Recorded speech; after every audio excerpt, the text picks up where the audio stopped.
Hi,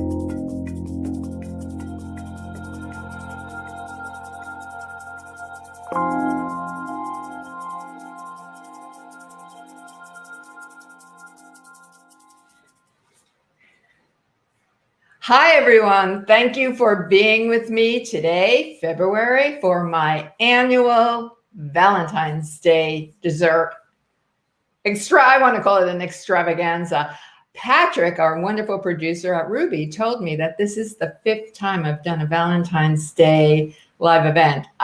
Time really flies, that's for sure. Except this year, not quite so flying. So I'm very excited to see you here. I have questions that I'll answer as time goes on. I'm going to try to get to as many as possible before I get to the main event, which is going to be making a poire belle Helene.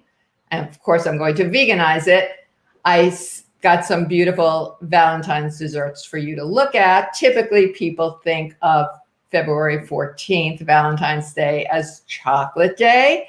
And I make the chocolate cake to live for, which many of you know is my breakthrough cake when I left the traditional pastry kitchen to come over to the vegan side and see what I could do to make desserts that were absolutely delicious, not just that's good for vegan. I have a lot of baking equipment, but I don't like to have extra things. So I did have a heart-shaped pan at one time, but I hate to ask people to go and buy extra things that you might use once or twice a year.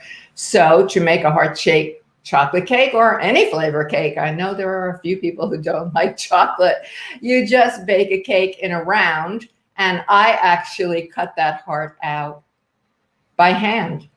But if you want to be very precise, you take a piece of parchment paper and make a template and cut around. And then I use the crumbs later on, either on this particular cake or at another time, I just put them in the freezer, or maybe I'll dry the cake crumbs out and then put them in my food processor so I have some nice crumbs and so on. But this particular cake, or any cake, if you want to cut it into a shape, today we're talking about hearts. I heart all of you. I really do. Then you get the cake nice and cold, even frozen. I find it's easier to cut cakes when they're frozen. This cake stays pretty moist, so it's not hard as a rock. And then cut the shape that you want. And then step one the cake is good enough to eat just on its own, or maybe with a little jam. If you want to jazz it up, you pour some ganache over the cake, and it looks beautiful that way. Or you take those reserve crumbs and the cake pieces rather, and you make crumbs and you throw them all over the cake. And so you have a single layer cake that's reading to your eye as a bigger cake. And that's a way to have dessert and eat it too, in a sense, because you're not having a big old layer cake. I happen to like single layer cakes. I call them torts. So that's something you can do. The truffles, well, I always have truffles in my freezer. So I'm going to show you something. This is it probably doesn't look very nice, but this is some chocolate ganache. And I keep it in the freezer, and then if I have time later, I've got some gloves in my drawer over there. I'll just make some rounds. I don't use a baller to make perfect rounds. I personally like them to look more like their cousins by name, the truffles that are fungus. And here we go. I took half of this already made ganache, which is in my freezer at all times. And I thinned it with extra milk. This ganache was actually made with soy milk because it's for me and I like it.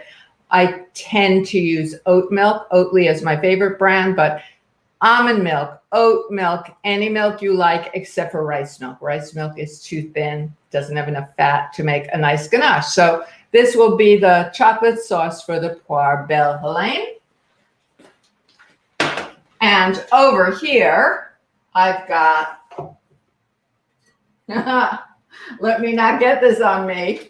I've got this wonderful Aquafaba Whip, which for those of you who say that you have a problem with Aquafaba deflating, this was made about 30 minutes ago, and it's still nice and thick and creamy.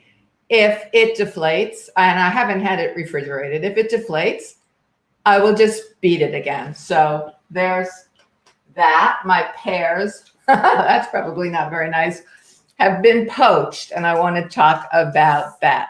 So I had sent Patrick a photo of a traditional poire belle Helene, and what it is in its most typical form is ice cream, poached pears, and chocolate sauce, warm chocolate sauce, and then some creme chantilly, which is a lightly sweetened whipped cream.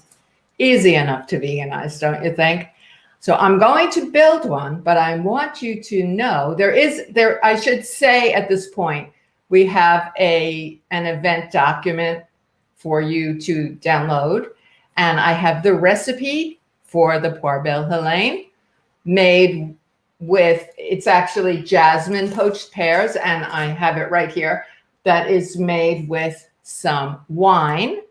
And then I also told you the way that I did it, because I don't particularly poach my pears in wine when I'm serving to a large group. There are many people who don't want to have alcohol. Typically, poached pears can be done in a sugar syrup with herbs, and it's usually 1 part sugar to 2 parts of water. There's no room in my life for something like that, so I don't do that. What I did with these pears, my pears were a little on the soft side, which indicated to me that I would need to poach them very, very briefly. So the first thing I did was make my poaching syrup.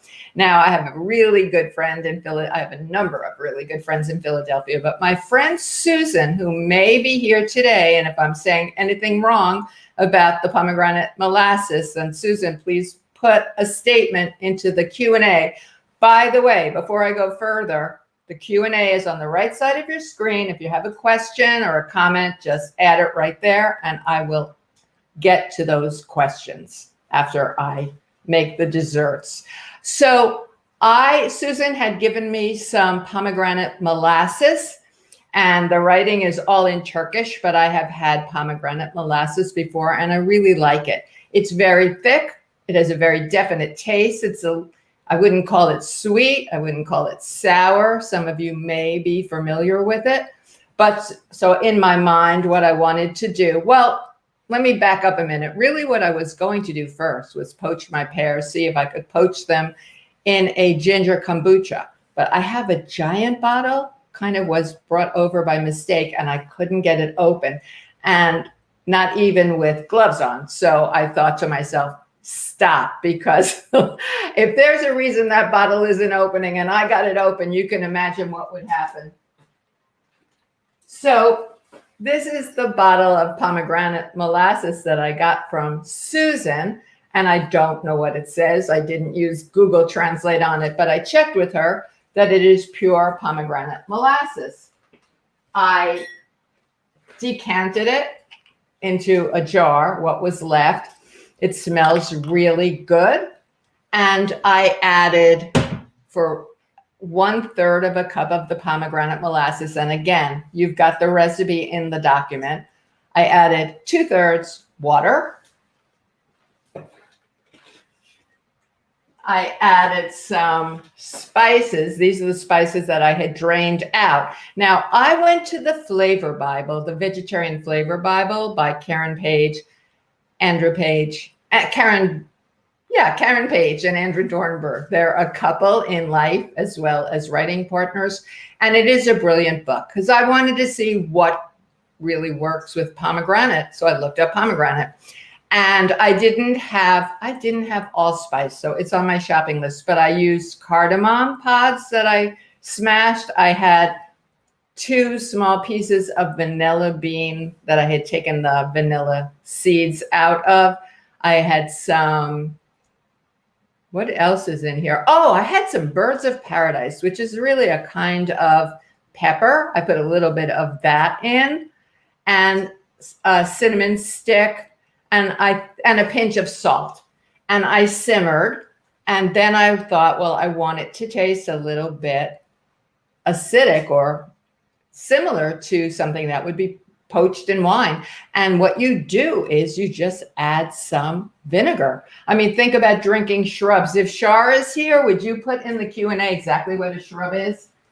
So I thought with that particular flavoring, I would use this red wine vinegar. This is Lambrusco. This is a company in Philadelphia in the Italian market. It's really great. Cardenas, and they do ship. So that was the vinegar I did. Of course, I tasted because I was making something up. And it's a case of what could really be bad. You know, if the mixture, the original liquid tasted too thin, I would add more pomegranate molasses. If I, tasted too thick, I would add more liquid. I started with just one teaspoon of vinegar. I went to 2. I used close to a tablespoon to my taste. And then it needed to be sweetened, in my opinion. So my sweetener of choice is usually maple syrup. But I thought in this case, some agave syrup, which is a bit more neutral, would work. And it's what I had on hand. As you can see, I don't use it very often, but I use it in combination with rice syrup and maple syrup to make honey. Vegan honey would work. And if you use honey, honey would work as well. And then I added some vanilla extract. This is actually a 2-fold vanilla. So I used a little less, but it was great. And I just simmered and simmered and simmered until it tasted good. Strained out the herbs and spices. I mean, you can do anything. You can poach pears in tea. Why not? So I peeled my pears. If you're peeling pears and you're going to hold them for a little while, you want to put them in acidulated water, which is water with some lemon juice in it. But I didn't do my pears until I was really ready to poach them. And so I didn't have to do that step. I actually put my apples and pears, for example, into fruit juice instead of into lemon water when I want to keep them from turning brown. I find it adds flavor both to the fruit and to the juice, and it just works for me. I would like to know if anybody has ever done that. So pretty much, that was it. Now I'm going to show you my pears. And if someone can remind me, I taught a class on Monday and I made a lot of chocolate pudding. So I'm going to put some chocolate pudding on cake maybe.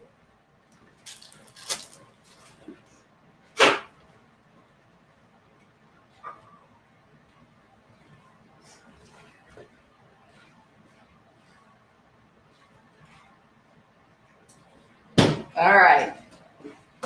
So here is my vanilla ice cream. I bought some Oatly last night. Now, we're going to go over all the different things you can do, and I talk about in the document all the different things you can do. I'm going to build a true poire belle Helene, but maybe you just want poached pears. Poach your pears and stop there. Maybe you just want to roast pears. Go for it, or bake them. You have a nice dessert. Maybe you just want some chocolate sauce on your ice cream.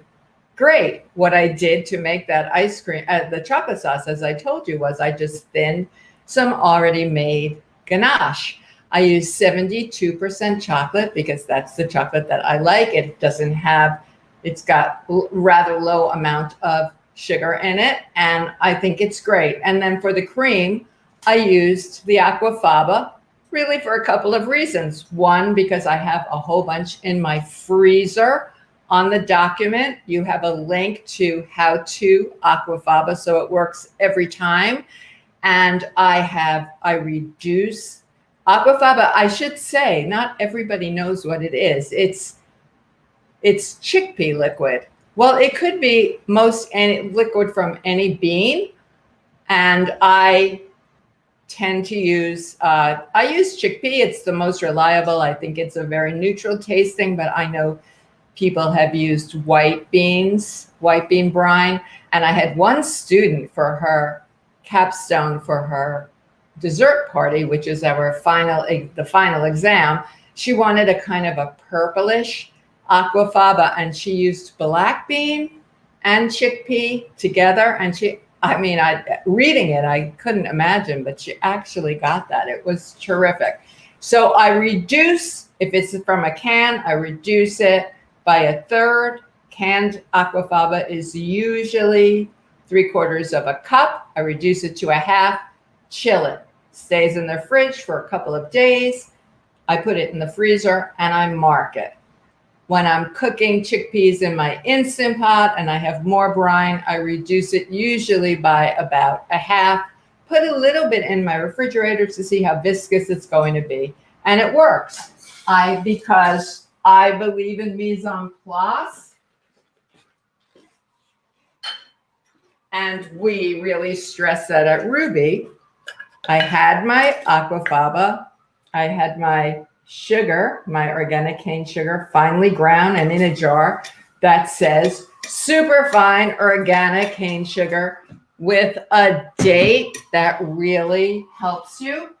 And I had a little bit of cream of tartar. If I was out of cream of tartar, I could use vinegar or lemon juice. And I whipped it. And because it takes a long time to whip, this is something where, I don't ever go to another room when I'm roasting nuts or making aquafaba or anything like that, but the sugar gets added slowly. And so I just let it do its thing. This is the first time I used my glass bowl, and this is my smaller KitchenAid. I have the professional one with the lift bowl, but I have a glass bowl just for this one, and I thought it would be a way to try it. And I think you can see that it's still staying really nice. So let me first build this dessert and then go back over some of what I'm doing. So I think I'm going to take just a half a pear and lay it on here. I'm not doing this in a wine glass. I have them over there, but I just bought these and I like it. So there's my pear laying on my ice cream. I can have another piece of pear. Why not? Because fruit is healthy. And I'm going to put this down. Here's my thinned chocolate sauce. I tasted it to make sure that I like the way it tasted, and I do. So again, it's quite up to you how much you're going to pour all over your pears. I'm going for a lot. Oh, you know what I didn't pull out, and this is really why mise en place means everything, is chopped nuts. It's nice to have some sliced almonds or hazelnuts or pecans or anything you want on here for some texture.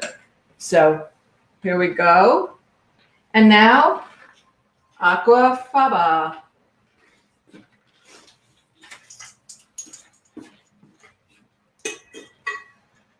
For my cream.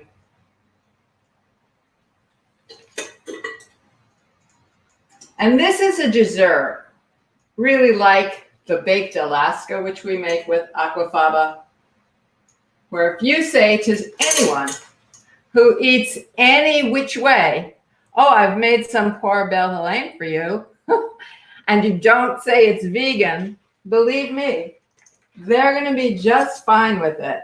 So I think I probably will put some nuts on here, but I hope you can see how nice that looks. It looks absolutely yummy. I know what I'm having for dessert later. Now, normally I would put the ice cream in at the last minute. I had it in the freezer. I don't want to put this in the freezer, so we'll just see what happens during this event. The There are other creams you can use. Let's say that you don't want to use Aquafaba. You're watching your sweetener, the sweetener that you use, and you need to use granulated sweetener, organic cane sugar, and Aquafaba when you're making Aquafaba meringue. Well, there are loads of really delicious tofu creams, for example. Tofu creams make a lovely alternative to this cream. You can make a coconut whipped cream if you want. You take a can of full-fat coconut milk. I always have 2 or 3 in my fridge because it's that random can where the hard part, the coconut, the fatty part of the coconut milk just refuses to harden, or you whip that with some cream, with some sweetener, or you can put it in an ISI whip, and then you've got that. Or cashew cream, our pastry cream in the course, which also, when it's frozen, makes an absolutely delicious ice cream. So you could do it both ways. You can have it as the ice cream and as the cream, flavored differently. Or what else can you do? Let's see. I wrote it down. Yeah. Now, if you don't want to use ice cream, I bought it because I didn't have time to make homemade ice cream. I'm going to tell you something. There was a flood in my apartment this morning, and then my Wi-Fi went down. So this is absolutely the best part of my day. These live events are always the best part of my week, in fact, or my month. But I always have frozen bananas in my freezer. Make nice cream, which for some of you who may not know what that is, you just take frozen bananas, chop them up. Many people make these in their blenders. I do mine in a food processor, and I'm among the very small percentage of people who don't like the flavor of banana very much in many desserts, but I will add some chocolate sauce or some frozen raspberries from my freezer, or cranberries, or dates. You know, when you have nice medjool dates and you pit them and put them in your freezer, they not only taste caramel-like, but they don't get hard. You know, if you put a raisin in a freezer, it's going to get hard. Apricots and dates don't. So you get this nice chew. So that could be my frozen component of this Poire Belle Helene. And there you go with that. So I'm going to step over here now. I'm actually going to,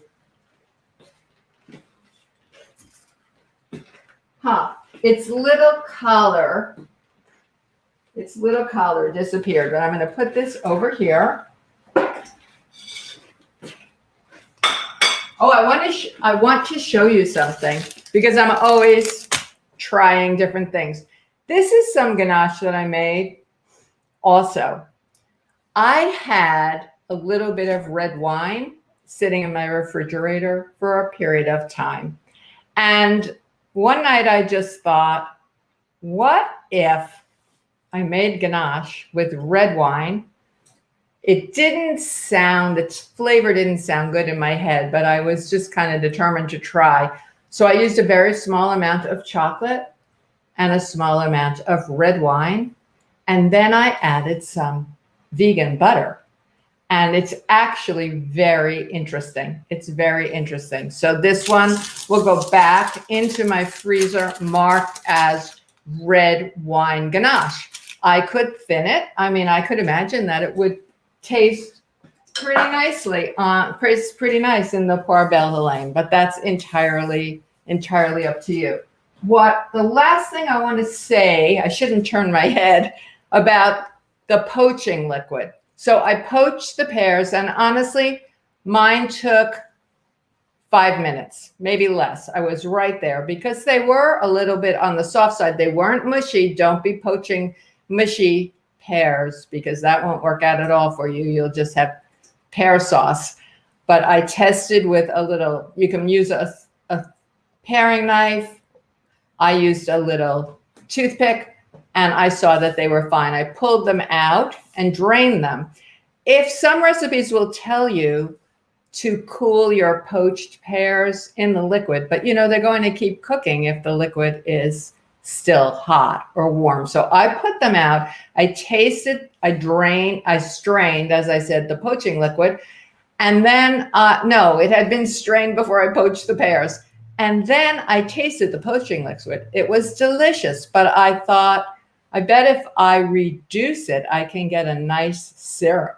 And that's what I got. I got a really nice thick syrup to use on other desserts. Or if I didn't want the chocolate sauce here, I could drizzle on some of that syrup. So when you have poached fruit, or maybe we have a roasted fruit assignment in the Essential Vegan Desserts course. You want to take the juices back home from the fruit, from baking or poaching or roasting, and reduce them, and you get a lovely, lovely flavor. So that's something I want to suggest. I want to come over and answer some questions now. Anne wants to know my preferred vegan butter. Okay, well, Anne and everyone, I'm pretty new to the vegan butter user group because when I became a vegan, it was such a long time ago, there was no quality vegan butter available, which is why my recipes were formulated using oil. My favorite vegan butter today in terms of taste is Miyoko's brand butter. It's delicious. It's really wonderful. It's made with cashews. There is no palm oil in this butter. And she also has, and that comes as a block. And she also has an oat milk butter, which is nice for spreading, but not for using to make buttercreams and so on, because there's more liquid in it. That said, that butter, and it is because it doesn't have the palm oil in it. If you leave it out, it goes back to what it was. What is vegan butter? Vegan butter is oils that have been emulsified together. So I was sent some samples of a butter called Flora butter, Flora, and the supermarket equivalent of Flora butter is Country Crock. And if I'm doing the occasional buttercream, I don't do too many. Or if you were doing croissant or puff pastry, or my friend Kathy, who has a cooking school just over the bridge in New Jersey, I had given her some to try because she's a master of many things, but making biscuits. And she said it was amazing. And my neighbor upstairs, Esther McManus, who taught Julia Child to make croissant on television. And Esther is definitely not vegan, but she tried the Flora butter to make palmier, and she said, perfect. So those are the butters I use the most. I tend not to use Earth Balance, but you can go ahead. Miyoko's also doesn't get weird fishy taste when you heat it. Well, I'm not so super familiar with Earth Balance. I mean, I have it. Is this Marissa Wolfson? I hope so. Yeah, I've heard that from a lot of people that it gets kind of fishy tasting. It's definitely salty. So if you're using that, you want to cut back on the salt in your recipe. If that's Marissa W., I think it is, I'm going to ask her to write into the queue the name of Poire Belle Helene in German. Okay, now, it is, yes. So Marissa, let us know the German spelling. So let's see, I have a question here. I'm not gonna say your name correctly, so I won't try, but thank you for this question, and it's very timely given the Aquafaba here. Any tips for keeping the Aquafaba whipped cream to stay longer? My first one deflated after half an hour, then I tried again adding cream of tartar, it lasts. Well, okay. Aquafaba doesn't hold indefinitely. You should start with cream of tartar or an acid always. That helps to stabilize it. Mine, I think you can see, so this was done a while ago, is still holding. When I put it in the refrigerator, it will probably hold for until tomorrow, and then some liquid will come out. But you can keep whipping it. You can re-whip it to a point. I've also, when we do our baked Alaska in this course, many of the students apply the Aquafaba meringue to the ice cream ahead of time and keep it in the freezer and just torch it when they're ready to go. And it can be frozen. So it's not something, whipped cream you can't hold indefinitely. You can try adding a little bit, just a very small amount of guar or xanthan gum. More than that is going to get more marshmallowy. And try. It is you. Hi, Marissa. We were kind of neighbors when we were in New York City. Marissa has a wonderful book that you ought to look up, those of you with children or who just like nice recipes, called The Vegan Family Table. So let's see if I can say this. Berna Helene. Okay. My book, Vegan Chocolate, was actually translated into German. I should have brought it over to Marissa. Okay. Hi, Fran. I've made and decorated sugar cookies for Valentine's Day for years, but now that I need to switch over to a healthy recipe, I've been on a whole food plant-based diet. What can you do? Well, sugar cookies have a lot of sugar in them, and they have a lot of butter in them, usually either melted or creamed together. So in terms of a whole food plant-based diet, that's not going to really do it. We have a recipe in the course that is based on one of my earlier recipes that I still love for making. I call it, well, it's almost like an arrowroot cookie to me. I love the flavor. It's not very sweet, but it's made with rice syrup, with maple syrup. I'm pretty sure it's made with maple syrup and just a little bit of oil, and it works out. There are a lot of sugar cookie recipes. If if you're on a whole food, plant-based, no oil diet, what I would say is that's not the cookie for you. There are so many other recipes. Find one that works. Make a cookie that holds true to the whole food, plant-based precepts, and then get the cookies cold and then cut them out with a star, with a heart tip. We can't have everything. So or just have a little bit and, make them for your friends. Hello from Florida. Hi, Dory.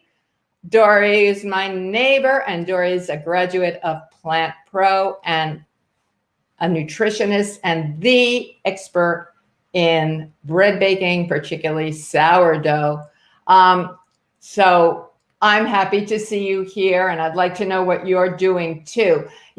Dory said she's looking forward to my baking inspiration for Valentine's Day. Many of you know, because you've been with me before, I live alone. I'm not lonely, but I do live alone, me and my robot vacuum. And even before, when I had a family living with me, when we all lived together, I really believed in make your own Valentine's Day food, and that included desserts. So I'm probably going to be eating what I made for you tonight, but that will be after. Not tonight. That I will eat tonight, but on Valentine's Day, I'll definitely have a special dessert, and maybe I'll Instagram it. I don't know, but I always eat a whole foods, healthy diet. I don't live on dessert. Okay. Kate says, how can I make peanut butter mousse? Well, that's really easy, Kate. I happen to love the taste of peanut butter. I know there are a lot of people who are allergic to peanuts, but I'm not, and I'm with you. Go to my website, francostigan.com. The very last blog post I did, just go to recipes. The very last post I did was a peanut butter mousse, and I want to tell you all about it. It's I had some tofu that had to be used up, and it was firm tofu, not silken tofu. So I'm very careful about food waste. I don't like food waste at all. So I keep my crumbs, I keep my bits of nuts and things like that. But I took this piece of tofu, I blanched it. You can't do that with silken tofu, but this was firm tofu. So I just put it into some previously boiled water, lifted it out, I didn't press it, but I patted it dry. What I think that does two things. I think it refreshes the tofu. So it's definitely very safe, and it takes away some of the beanie flavor. And then in my food processor, I had this tofu until it was really nice and creamy. I'm doing this from memory. The recipe is on my website. Oh, I know what I did. I wanted to make it with cocoa powder, not with solid chocolate. So I took the cocoa powder, I poured some maple syrup over it. I always use grade B pure maple syrup. No, it's not grade B anymore. It's grade A dark. And that, in essence, bloomed the cocoa powder, which makes it less starchy. The more of the chocolate flavor is really available. I put that in, and I hardly had to sweeten it at all. And then peanut butter. I started with a little. I went to a little more until I got what I want. And those of you who are in the course or who have taken classes with me or read my books know that all along the way, I tested not only the taste, but the consistency until it was moussey. And then I thought, you know what? I could make this into a peanut butter cup kind of dessert. So after I got the mousse to where I wanted it, I got it cold in a small dish. I poured some melted chocolate over the top. And of course, it was like a peanut butter cup without having to do that. Andrea says this is the red wine vinegar. Oh, Andrea put the link. Thank you, Andrea, to Cardina's if anybody is interested in looking at their vinegars. I love this Lambrusco. I really like this red wine vinegar. There's another one of theirs that I always have is the hickory vinegar, because I can make kind of barbecue-y tasting things by using that vinegar. It's really, really nice. So Kamal wants to know, can we make whole food plant-based dessert without adding oil? Well, yes, you can. I have one cake that is a no oil added cake, and it is a version of the cake I was talking about, the chocolate cake to live for. And that was simply because I had done a demo at Dr. McDougall's, and I know that that is no oil. And then over the years, I just kept working on it until it tasted better. And then when Rip Esselstyn and the Esselstyn family asked me to make Rip's wedding cakes, I was good to go. But this is my opinion, I don't care for the crumb of most baked goods or cakes, let's say, made without any oil. So there's so many desserts you can make without oil. You can make fruit desserts, not only baked apple, poached pear, roasted fruits, and crumbles and things like that, but think about gels. You know, in the course, we do a fruit soup and salad made with, some people even put vegetable juice in, using agar. Truffles are naturally oil-free. So there are a lot of desserts you can do. Linda wants to know what brand of vanilla was that? Oh, that bottle. Yeah, it's pretty big, but I have an even bigger one. I have an even bigger bottle of a different brand. That was Beanella, B-E-A-N, Bean, Illa, I-L-L-A. And you don't have to order in bulk. They have a nice website. They have nice vanilla beans as well. Patrick, thank you very much, Patrick. Put the link into the Vegetarian Flavor Bible. It is invaluable. I use it all the time. You know, I think, well, let's see what Karen had to say about this. And it's alphabetical, and it's just such a help. It really is just wonderful. And they are super lovely people too. All right, let's see. I kind of got lost here, but I'll find you all. Mary likes the Flavor Bible. There's the Flavor Bible and the Vegetarian Flavor Bible for creating new recipes. I agree with you, Mary. It's just really wonderful. The Vegetarian Flavor Bible, and it's by Karen Page, P-A-G-E, and the link is in this list, so you can grab it there. What's a good decadent yet light dessert? You can call it naughty but nice. Well, it depends on who you are, because we all have different opinions about that.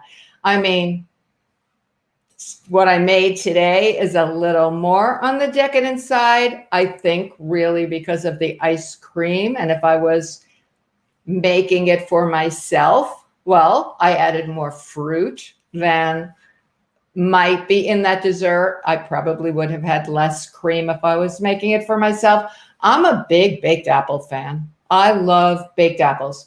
I take the core out and a little extra, and I stuff it with dates. I use date syrup, which you may have seen as Silan, Silan, and that's an ancient food. It's pressed and steamed dates, and it's delicious. It tastes a little less strong than molasses, and it's pretty. It's quite healthful too, and I just love it. And then I'll put nuts and dried fruits in, and I really love that. If I want to take that to a little more decadent, then I can add something on, or a simple cookie dipped in a little, biscotti dipped in a little bit of chocolate would be more on that side. There are times that making a banana ice cream feels really decadent to me. So it depends where you are. My favorite base for pumpkin pie, I have used a number of different brands of canned pumpkins. I tend to use the organic ones, and I find they're all fine. So, what I do is I cook the spices that you would normally have in a pumpkin pie into the canned pumpkin puree. I find that makes an enormous difference. So then almost any will work. How long can I store Ganache in the freezer? Linda wants to know. Oh my goodness. As long as it's in a tightly covered container. I let my Ganache firm up first on the counter, then in the refrigerator before I put it in the freezer. Chocolate is sensitive to temperature changes. When it's firm, then I put a piece of parchment paper on the top. That's going to keep condensation off it, and then I cover it very tightly. So, Linda, I think for 3 months. It's not going to go bad. You might lose some of the flavor, but I haven't had that happen. The link for the Aquafaba recipe is in the event document. Just scroll to the end, and there's a hyperlink there, and it's there. If you can't find it, you'll find it on my website, but it's in the document. Now, Marissa says, heads up, I tried to make coconut cream with Goya. It didn't work. Oh my goodness. Thank you for saying that, Marissa. Well, I won't use, Goya has some chemicals in it. I noticed that on the can, so I don't buy it. My coconut cream. Now I'm talking about coconut milk here, full fat coconut milk. Yes, I said the word fat, but if you're making, whipped cream, there are times you need that full fat coconut milk. If I need light coconut milk, I buy the full fat and I dilute it with water. I'm not paying for water, but I like Native Farms, which is under the umbrella of Edward and Sons, and their coconut milks are very reliable. Plus, you don't know until you know, right? And somebody remind me to talk about the ethics of chocolate around Valentine's Day here, that's for sure. But I had heard that chimpanzees or monkeys were being used to pick coconuts for all these coconut products. And really it's horrible. So I checked in with Edward of Edward and Son, and they're a very ethical company, and they on their website, so you can go to Edward and Son, not plural, and you can read their statement. But they have all different brands of the organic. Thai Kitchen is good too. And people are telling me about another brand. I think it's called Arroyo. So that really, but Goya, wouldn't work, I think, because of the other junk in it. Or, Marissa, it could also be because every once in a while you get a can. I know this. You get a can that doesn't whip. And I can't say why. I did a wedding for a lot of people many, many summers ago at North American Vegetarian Society Summerfest. And they requested coconut whipped cream. So like, okay, I had a case. I had them in the fridge for a couple of days. You know, this isn't something that you do right away. And I opened a can. It was fine. I opened the can next to it.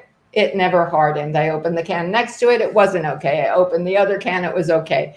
So you want to have a couple of variety. Now, in order to use the whole can, you can use an ISI whipper. So that works. Marissa says, heads up. Oh, I just answered that, didn't I? Okay. How do you make chocolate ganache? Chocolate ganache is typically a percentage of heavy cream and chocolate.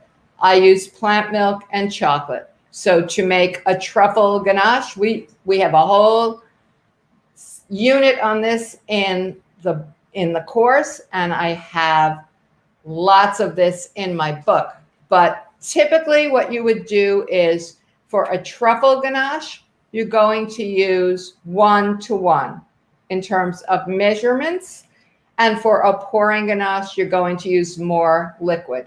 And that's what you do. And you want to do a test. It doesn't have to be a 72%, but don't go lower than 70. That's my advice to you. And make sure that you like the chocolate that you're making the ganache with right out of hand, because otherwise you're not going to like the ganache. The flavor comes through. In my book, Vegan Chocolate, in the truffle chapter, I have ways to infuse the milk and so on, so that, I promised myself I wasn't going to say and so on, but there, I just said it. You can infuse the milk with ginger powder, ancho chili powder, all kinds of things. You want to get the chocolate very finely chopped. That really matters.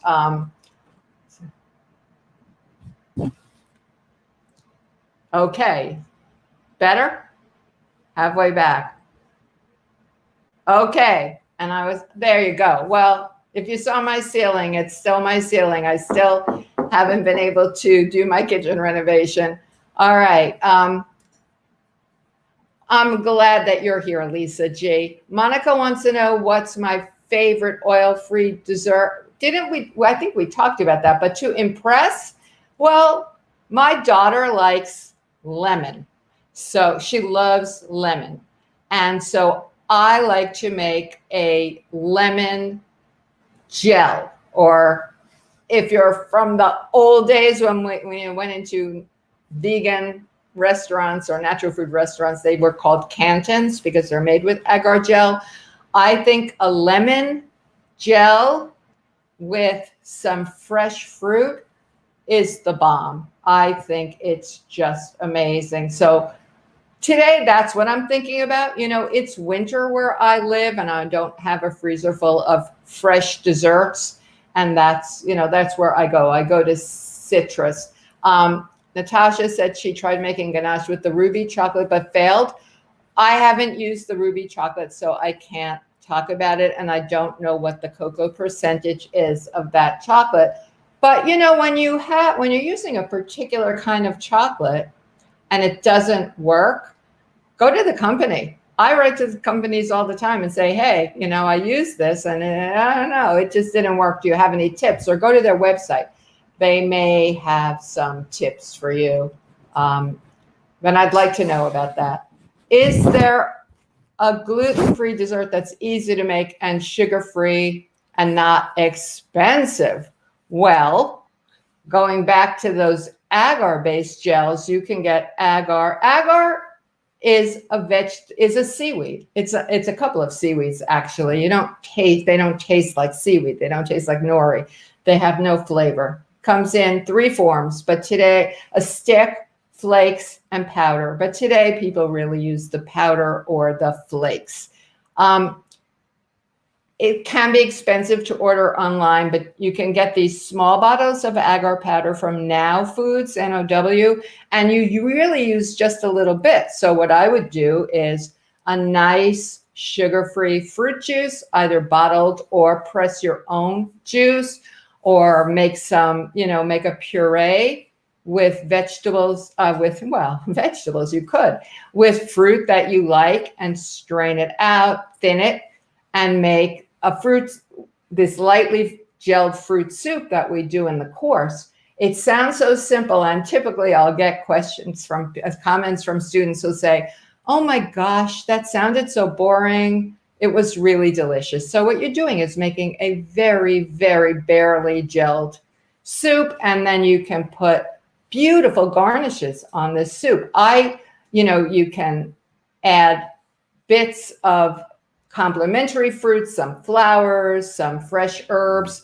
I did this actually for a pretty swanky event at the restaurant school that Les Dames d'Escoffier Philadelphia held in collaboration with a health conference that was happening. And I was thinking, oh boy, this isn't very fancy, but people loved it. It tastes delicious. It's not expensive. And the presentation is gorgeous. We topped each one with a very little bit of a cashew cream that was made with rice syrup, and it was a dream. I had more than one person ask for a couple of them. Is my cardamom the dried black pods or the greens? The ones I have in my not so organized spice drawer right now are the green ones, and then I smash them. A little bit really goes a long way in terms of tasting. Other things that I've infused juice with, I like infusing even Ganache, even the plant milk for Ganache. I like thyme, I like rosemary. I've added some mushroom powder even, and it's just really wondering. Marissa, if your mouth is if your mouth is literally watering, that makes me really, really happy. Drop the link to your cookbook in here so everybody can have it. Hi, Dan. Well, it's nice to see you too. Chef Dan is one of our instructors at Ruby, and he did an event yesterday, a plant-based event. Sadly, I had to miss it because I was on a different event, but our Ruby students can go back in at any time and access these events that they may have missed or that maybe want to see again. So that's really, really wonderful. So Robbie had the same issue with the Goya, Marissa. So that's so much for that. Oh, okay. Patrick put the link in. Thank you. It's a wonderful cookbook.